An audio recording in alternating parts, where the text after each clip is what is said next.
안녕하세요. 지혜 달팽이 지달입니다. 편안한 밤 보내고 계신가요? 오늘도 여러분의 지혜로운 밤을 위해 손자병법의 깊은 지혜를 들려드리려고 합니다. 오늘은 손자병법 제10편 바로 지형에 대한 이야기입니다. 이 지형편은 단순히 군사 전략을 넘어 우리가 살면서 마주하는 다양한 상황과 선택의 순간에 적용할 수 있는 보편적인 지혜를 담고 있습니다. 지형의 특성을 이해하고 그에 맞는 전략을 세우는 것이 얼마나 중요한지 손자의 통찰을 통해 함께 탐구해 볼 예정입니다.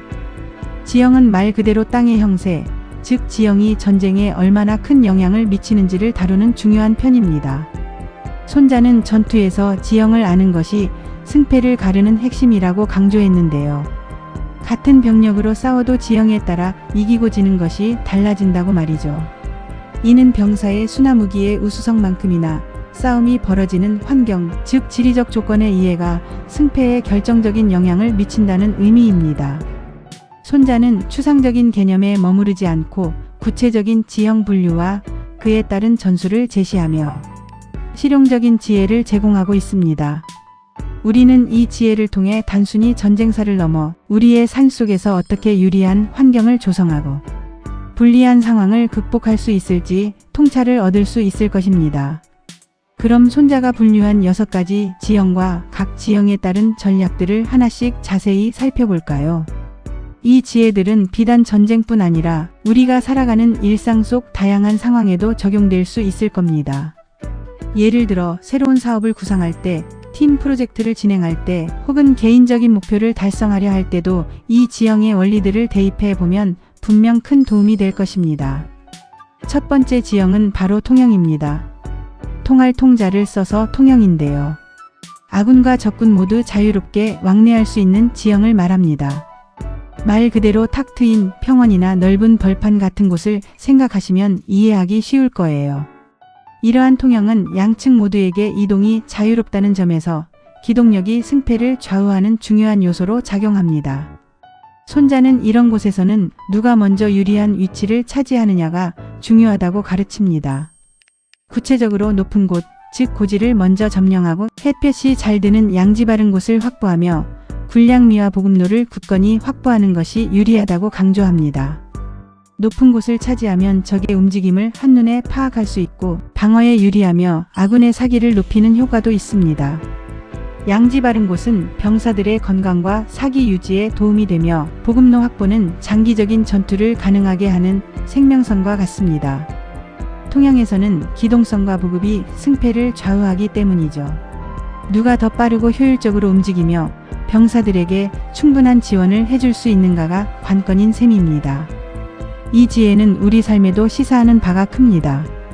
어떤 경쟁 상황이나 새로운 기회가 주어졌을 때 모두에게 열려있는 환경이라면 누가 먼저 유리한 거점을 선점하고 필요한 자원과 정보를 신속하게 확보하며 지속적인 지원 시스템을 구축하는지에 따라 결과가 확연히 달라지는 것을 경험할 수 있습니다.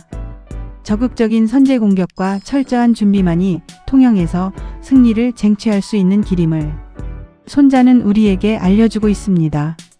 두 번째는 괴형입니다. 괴형은 들어가기는 쉬운데 일단 들어가면 후퇴하기가 어려운 지형을 말합니다. 마치 낚시 바늘에 걸린 물고기처럼 진퇴양난에 빠질 수 있는 곳이죠. 입구가 넓고 평탄해 보여 쉽게 진입했지만 내부 구조가 복잡하거나 퇴로가 협소하여 한번 발을 들이면 빠져나오기 힘든 형태를 상상해 볼 수 있습니다. 손자는 이런 지형에서 적의 방비가 삼엄하다면 섣불리 공격해서는 안 된다고 조언합니다. 적이 이런 지형을 이용해 아군을 유인하고 함정을 파놓았을 가능성이 높기 때문입니다. 무모하게 돌진했다가는 자칫 잘못하면 함정에 빠져 헤어나오기 어렵고 막대한 피해를 입을 수 있습니다. 손자는 무모하게 돌진하기보다는 상황을 냉철하게 판단하고 위험을 감수하지 않는 신중함이 필요하다는 메시지를 전하고 있습니다. 겉으로는 매력적이고 쉬워 보이지만 숨겨진 위험이 도사리고 있는 곳일 수 있으니 충분한 탐색과 경계심을 늦추지 말아야 한다는 것입니다. 이 지혜는 인생에서 때로는 쉽게 보이는 유혹이나 단기적인 성과에 현혹되어 섣불리 뛰어들었다가 돌이키기 어려운 상황에 처할 수 있음을 경고합니다. 겉만 보고 섣불리 뛰어들기보다는 그 이면에 숨겨진 위험 요소와 장기적인 결과를 냉철하게 파악하는 지혜가 중요하겠죠.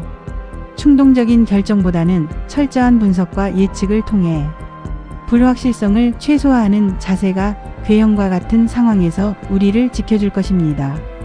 세 번째 지형은 지형입니다. 이 지형은 아군에게도 적군에게도 모두 불리한 지형을 뜻합니다. 즉, 양측 모두에게 이로운 점이 전혀 없는 곳, 전투를 벌이기에는 매우 부적합한 환경을 말합니다. 예를 들어 늪지대처럼 기동이 어렵고 병사들의 체력 소모가 극심한 곳이나 먹을 것을 구하기 어렵고 물도 부족한 척박한 땅을 떠올려 볼 수 있습니다. 손자는 이런 지형에서는 적에게 유인당하지 말고 오히려 과감하게 후퇴하면서 반격을 노려야 한다고 말합니다. 불리한 곳에서 무리하게 싸우기보다는 잠시 물러나 상황을 유리하게 만들고 역공을 준비하는 지혜가 필요하다는 것입니다. 이곳에서 싸워봤자 승리하기는 어렵고 설사 승리한다 해도 그 대가가 너무 커서 실질적인 이득이 없을 것이라는 판단이 깔려 있습니다. 때로는 후퇴가 곧 승리를 위한 전략이 될 수 있습니다. 이는 자존심이나 일시적인 감정에 휩쓸려 불리한 싸움을 지속하기보다 더 큰 그림을 보고 장기적인 관점에서 유리한 위치를 확보하는 것이 현명하다는 손자의 깊은 통찰을 보여줍니다. 우리도 살아가면서 어딘가에 갇혀 있거나 답답하고 풀리지 않는 어려운 상황에 직면할 수 있습니다. 그럴 때 억지로 밀어붙이거나 정면으로 부딪히기보다는 잠시 거리를 두거나 환경을 바꾸거나 다른 길을 찾아보는 것이 훨씬 현명하고 효율적인 선택일 수 있다는 지혜를 줍니다. 손자는 우리가 어려운 문제에 봉착했을 때 무조건 돌파하려 하기보다는 유연하게 상황을 재평가하고 필요하다면 전략적인 후퇴를 통해 더 나은 기회를 모색해야 함을 역설하고 있습니다. 네 번째 지형은 A형입니다. 좁고 험한 지형을 말하는데요. 말 그대로 좁은 협곡이나 험준한 산악지대의 골짜기 혹은 인공적으로 만들어진 좁은 통로 같은 곳을 떠올려 보세요. 이런 A형은 병력이 대규모로 이동하기 어렵고 매복 공격에 취약하며 한번 막히면 진퇴양난에 빠지기 쉬운 특징을 가집니다. 손자는 이런 A형에서는 입구를 빠르게 점령하는 것이 매우 중요하다고 강조합니다. 누가 먼저 이 좁은 길목의 주도권을 잡느냐에 따라 전체 전황이 뒤바뀔 수 있기 때문입니다. 만약 적이 먼저 입구를 점령하고 굳건히 방어하고 있다면 섣불리 공격하지 말아야 한다고 말하죠. 좁은 곳에서 방어하는 적을 공격하는 것은 매우 어려운 일이며 아군만 큰 피해를 입을 가능성이 높습니다. 따라서 매복과 선점이 승패를 좌우하는 핵심 요소입니다. 적보다 먼저 움직여 중요한 지점을 확보하고 적이 공격해오면 효과적인 매복 전술로 큰 타격을 입힐 수 있습니다. 반대로 만약 적이 먼저 입구를 차지했다면 적을 유인하거나 다른 우회로를 찾는 등의 기만 전술을 사용하는 것이 현명합니다. 좁은 길목을 누가 먼저 확보하느냐에 따라 주도권이 완전히 달라지기 때문입니다. 이 지혜는 어떤 중요한 기회나 시장의 틈새를 선점하는 것의 중요성을 말해줍니다. 우리가 어떤 프로젝트를 시작할 때 핵심적인 기술이나 시장의 초입 부분을 누가 먼저 차지하느냐에 따라 전체적인 경쟁, 구도와 흐름이 달라질 수 있는 것과 같은 이치입니다. 손자는 선제적인 움직임과 정확한 타이밍이 A형과 같은 제한된 환경에서 승리를 위한 필수 조건임을 우리에게 상기시켜 줍니다. 다섯 번째 지형은 험형입니다. 험준한 지형을 뜻합니다. 높고 가파른 산이나 절벽이 많은 지역 혹은 깊은 계곡과 같은 곳을 상상해 보세요. 이런 험형은 자연적으로 방어에 매우 유리하며 공격하는 쪽은 극심한 체력 소모와 함께 사기 저하를 겪을 수밖에 없습니다. 손자는 이런 험형을 먼저 점령했다면 넓은 시야를 확보하고 적의 움직임을 면밀히 관찰하며 적을 기다려야 한다고 가르칩니다. 고지대에 자리 잡고 있으면 적의 접근을 멀리서부터 감지할 수 있고 방어 진지를 구축하여 효과적으로 적을 막아낼 수 있기 때문입니다. 그러나 만약 적이 먼저 이런 험준한 지형을 점령하고 굳건히 진을 치고 있다면 섣불리 공격하지 않아야 한다고 강조합니다. 험준한 지형에서는 공격하는 쪽이 훨씬 불리하며 큰 희생을 감수해야 할 확률이 매우 높습니다.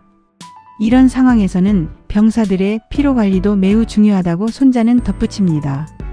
무리한 공격은 병사들의 사기를 떨어뜨리고 병력 손실로 이어져 장기적인 전력 약화를 초래할 수 있기 때문입니다.